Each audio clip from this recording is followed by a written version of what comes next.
Hey guys, welcome back to the channel and welcome back to a mail time as well as an EDC Q&A. If you're new here, once or twice a week I will do a mail time video and answer EDC Q&As. If you want to ask me anything that you want asked and answered on the channel, just pop me a DM or Instagram to EDC for the EDG on Facebook, or a DM or Instagram, a DM or inbox to EDC for the EDG at Facebook or Instagram. And I will ask and answer your question on the channel. Every video I also do a pocket dump. So let's open the mail, do the pocket dump, answer a question, open the mail, answer a question, and see what runs out first.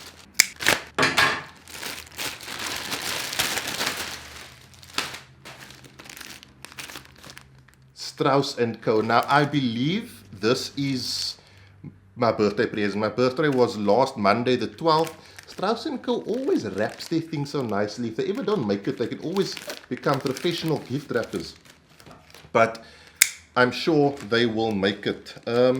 Johan, I'm going to cut your wrapping. I apologize. Let's just do that. And we're going to see what's what. Let's start off with, it says, to Ryan, hope you enjoy. Sorry, your items didn't fit in a nice box. Regardless, hope you enjoy. Johan Strauss has the craziest signature, right? You probably can't see that, but man, he's got a doctor's signature. Okay. So I'm going to take that off. Hopefully I can keep that.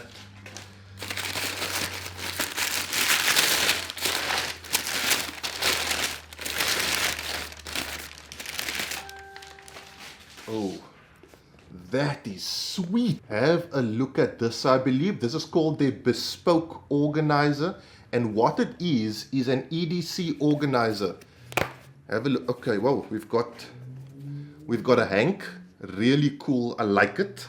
I like that look. We've got this very, very cool inside. Look how awesome that looks. And then we've got I don't know, what is this? It smells funny.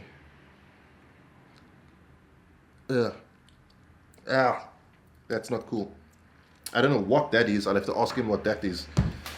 1 second. Dubbin. Okay.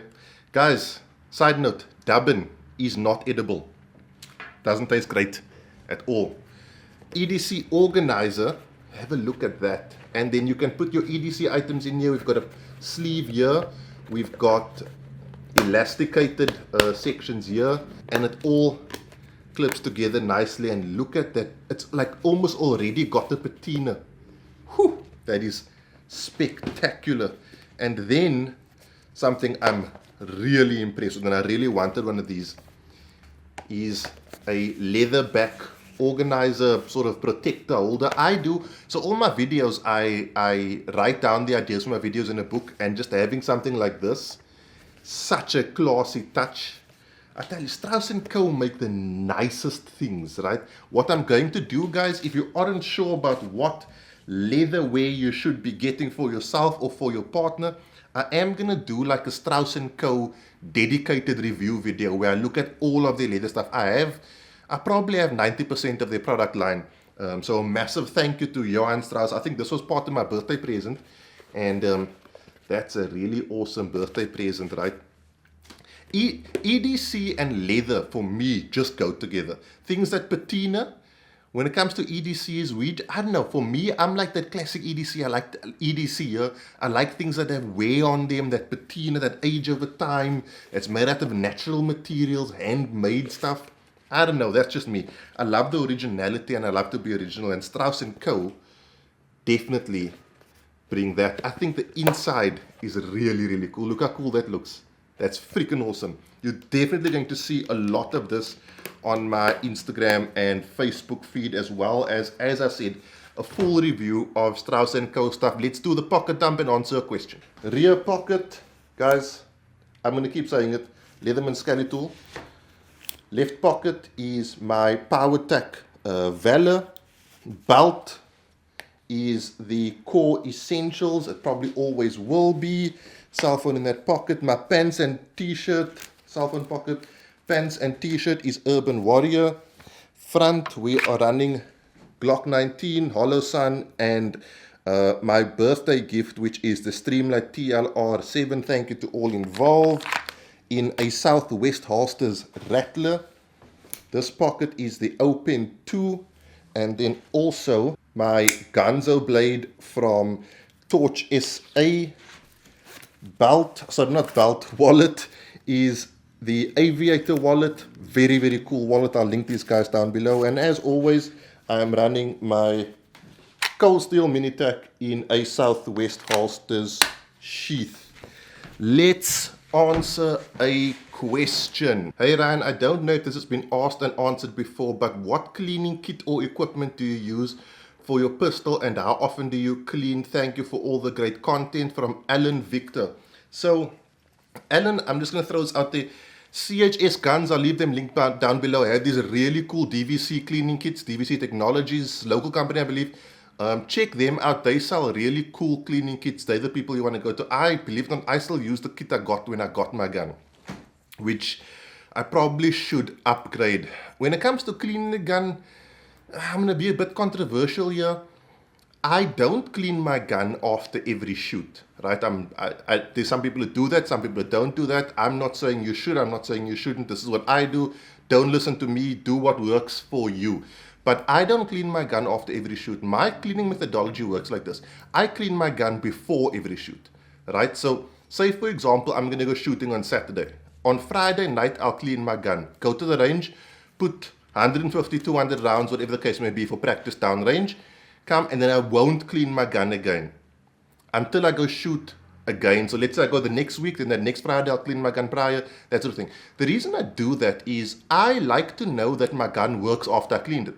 If I go to the range today, come home and clean my gun, I don't know, part of me just thinks, it's hard to not clean your gun correctly, but there's always that room for error when you're cleaning your gun. So I like the idea of cleaning it, shooting it, know it shoots, know it runs, and then only cleaning it again before the next shoot. At the end of the day, 200, 300, 400 rounds through a Glock 19, it's not going to cause, the amount of dirt is not going to cause an issue really, So that's at least my opinion. My views are I clean it before I shoot, not after I shoot, because at least then I know that post cleaning my gun runs. I didn't over oil it, I didn't leave a piece of cloth in there somewhere, stupid things, but stupid things happen. So that's how I like to do it. I like to clean just before I go shoot. And if I go shoot like every day for like 3 days, then I won't clean it each and every day. I'll clean it on the first day, and then I'll clean it again before the next time I go shoot after a certain period of time. That's the way I do it. I'm not saying it should work for you. I'm not saying it does work. You use what you use. Everything on the channel is an opinion. Nothing is a recommendation. So that's just how I do it. Package number 2. So this is from SA Tactical Institute, and I genuinely do not know what or why they've sent me this. It came today, just before I started filming this, and I have absolutely no idea what and why they sent it.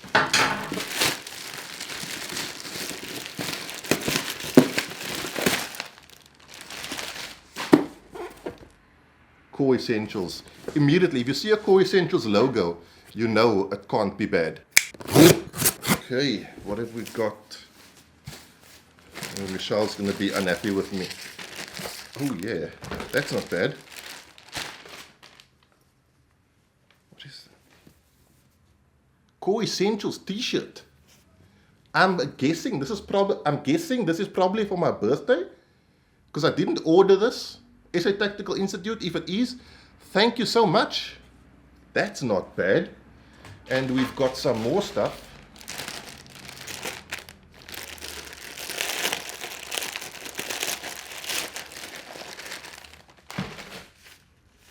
Got a little pouch here. Core carabiner. Very cool. You can never have too many carabiners. Really cool stickers. Nice. And then what's also really cool,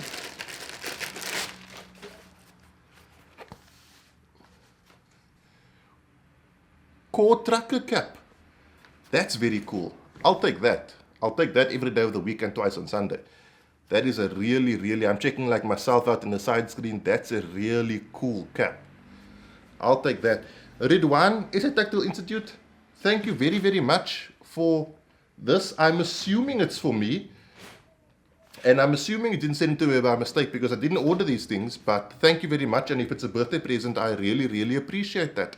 Let's get to another question. Hello, sir. Firstly, happy birthday for the 12th. Something for your next Q&A. Question 1. What's the worst advice you've ever received from somebody? Firearms training tips or something to that extent. Second, what training... Question 2, what training would you advise someone take after they got their basics down? Question 3, how important is empty-handed skills to you in a confrontation, or would you try solely on your firearm, would you rely solely on your firearm? Thanks a lot for your videos. I love watching them and appreciate everything you do for the EDC community in South Africa. Sheldon McDooling. Okay, question number 1, worst advice ever given to me. I don't know. I haven't really. I don't know if I can. I don't really listen to many people about firearm stuff. I've got a select few people I listen to, and they're really good people. But I think the worst advice given to anyone, in my opinion, only my opinion, guys, so don't freak out, is carry with a empty chamber. You know, I don't think that is going to work. It is like carrying a blunt knife and then sharpening it every time you need it. The reason I say that is from personal experience. I have been hijacked. It happens quick. The hijacking is going to happen on that one day when your situational awareness is off. And it will happen. Everybody has that day, right? So when I was hijacked, before I knew what was going on, I was unconscious, right? Hit on the head with a brick, knocked out, and then I came to being dragged out to the car.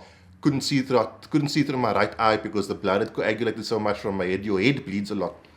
So it happened so quickly. And that was that was enough for me to know that when I got my firearm, this happened in 2010, and this is when my firearm journey started, that when I got my firearm, I needed to carry with a round chamber because you simply do not have time. If your firearm comes out, you are already behind the curve, more than likely. Okay, we don't get to choose when the fight happens. The bad guys do. So by that nature, we're already at a disadvantage. You might say, yes, I can rack the slide super quickly, but racking the slide super quickly is one thing. Having to reacquire sight picture and sight alignment is another thing. What is combat accuracy versus time? 1.7 seconds? I would be hard pressed to see the average EDCer draw, rack, present, and take an accurate shot with proper sight picture sight alignment in 1.7 seconds. It's hard enough to do it just by drawing and presenting. Okay, so that's probably the advice I think has been least useful to me. What is your other questions? What training would you advise someone take after they've got the basics down? So that depends on what you consider the basics. For me, the basics of firearmsmanship is to be able to draw, present, and fire accurately at 10 meters, hit a target in under 1.7.